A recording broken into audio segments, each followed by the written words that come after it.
Well, the hardest part is to sit down with a group of coaches who have, as you know, put their whole life into baseball, and then sit down with 25 young men who go out every day and work hard, and tell them that we're going to take away their opportunity at the end of this year. And that's a tough thing to face, and I feel badly for the players and the coaches. What was the reason for the decision? Well, we've been under lots of discussion about the budget based on the state of Ohio's cutting back support for higher education, and athletics isn't immune to that decision, so we needed to come up with a plan to make some reductions and or some income, and we were expressly told not to do sort of an across-the-board 10% cut.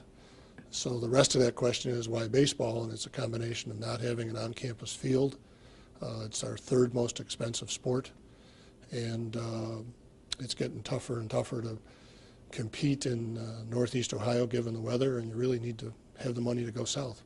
Now, I know early on, and I had seen some plans a couple of years ago about the possibility of a baseball village and so on and so forth, and I know that was in the grand scheme of things as early as a couple of years back.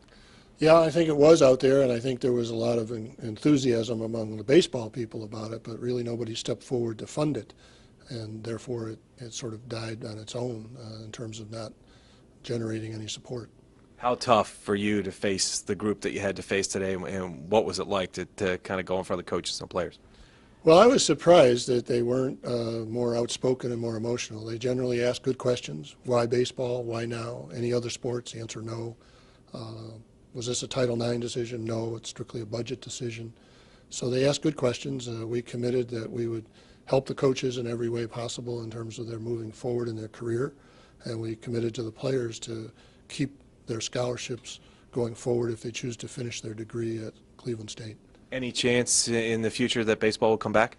Well, you never say never, but I think it would take a different set of circumstances and a set of money. Right now, the budget climate is such that people aren't adding programs. You're trying to keep what you have. Nobody likes to lose a sport under their watch, no matter what it is, but as far as monetary, what does it mean, and what does the university save? Well, we spend about $450,000 in baseball. It's our third most expensive sport.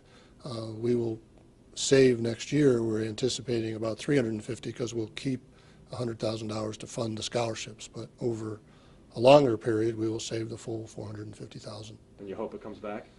Baseball comes back? Well, I'd never say never, and this is a baseball town, and I think there's a lot of interest, and there's always the possibility that it could be revived.